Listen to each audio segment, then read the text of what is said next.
It's taken me a few days to think about Fantastic Four: The First Steps. It's also just taken me a few days to get this video up and running. I want to talk about the film in spoilers. Let's just dive right in and talk about the ending and whatnot. So I think that this take on the Fantastic Four works really well in terms of the casting, world building, the time period of it, just the way it's all set up. It just feels right. I loved the characters and how they were portrayed. I felt each of them embodied the role of the characters of the Fantastic Four, and also the time period. It was really interesting to see a world where Fantastic Four are the only superheroes and people know about them. There's no one else out there. It's not like we have all these cosmic threats yet, of course. So it's cool that it's almost grounded in a weird way, even though this film is inherently not grounded at all, for what it's worth. I think that Fantastic Four: The First Steps feels a little bit like a Phase 1 MCU movie. I'm not mad about it. It had that vibe that we got from Iron Man and Captain America: The First Avenger and Thor and whatnot. Early stages of the MCU, when we established these characters,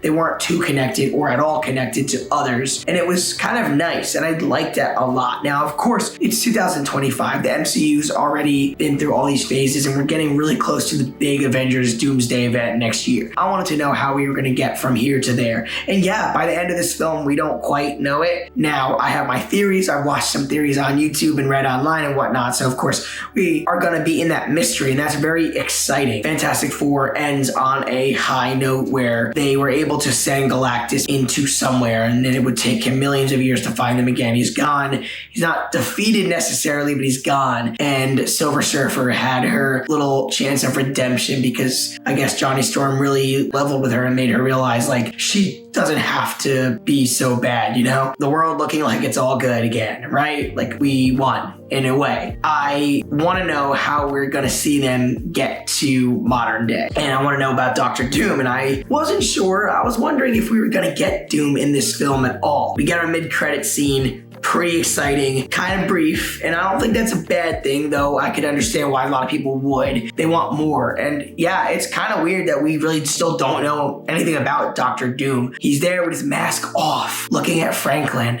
Sue sees that, and it ends. Robert Downey Jr. was not the guy in that because, they just didn't show a face. It's very interesting to me that they showed that because Franklin is that important. Of course, Galactus knew that by scanning them, and he saw the importance in the power that Franklin Richards would have. We know that Dr. Doom is seeing Franklin. So ultimately, going back to the Thunderbolts post-credit scene when the Fantastic Four ship was incoming, maybe that was Dr. Doom and Franklin Richards. He maybe takes him, maybe kidnaps him. Where we go from here is interesting. I don't know for sure. I'm not a big comic book reader, so of course I don't have as many ideas of stories to pull from, but that's pretty interesting to me. And it's also interesting that the world of the MCU in the multiverse saga we're in is very different from the world that we had in the Fantastic Four film. But of course, they did dabble with the multiverse. And I think that Reed Richards already knows a little bit about it. And I think that somehow is going to come into play sooner than later, right? Where we get to Avengers Doomsday and Secret Wars. And I think that Doom has already been around. We saw Latveria.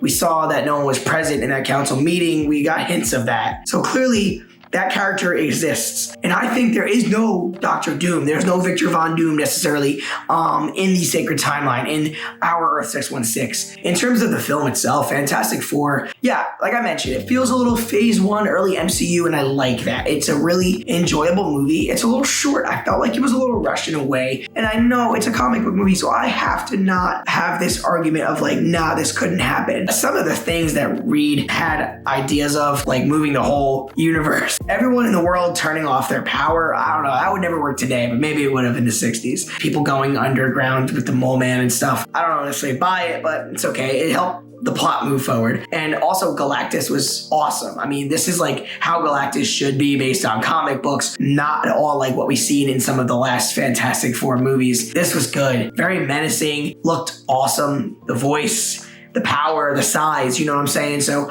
I am very happy with that aspect of the film, and that was the main antagonist. I like Shia LaBeouf, and in a weird way, I feel like her being a female rather than a male, you can almost see like some of her motive of like being the mother and wanting to save that child by having to go do all this for Galactus. I feel like that works, and it parallels with Sue because this movie is about family and it's about mothers, and I really liked all four of them together. The way that we didn't have to see their origins, but it still felt like a little bit of an origin story was cool. Much like Superman just a few weeks ago came out, and James Gunn allowed us to see a Superman that's already been established in the world and metahumans exist, and we don't have to learn about how he made it to Earth. I like that we didn't have to see Fantastic Four get their powers and become the Fantastic Four. It was a few years later, and then we jumped even a few more years later by the end of the movie, and I'm not mad about that. I think we've already seen these origins. I don't want that. Overall, I thought this movie was pretty entertaining. It had a lot of heart within the family, and the casting was spot on. It was just a little short, and I do have some questions like I kind of talked about. Definitely a lot better than the last Fantastic Four movie we got. But let me know in the comments below, guys, what did you think about Fantastic Four: The First Steps? Did you like it? Did you hate it? You like the casting? What do you think about Galactus? Did you expect more Doctor Doom at all? Let me know what you think.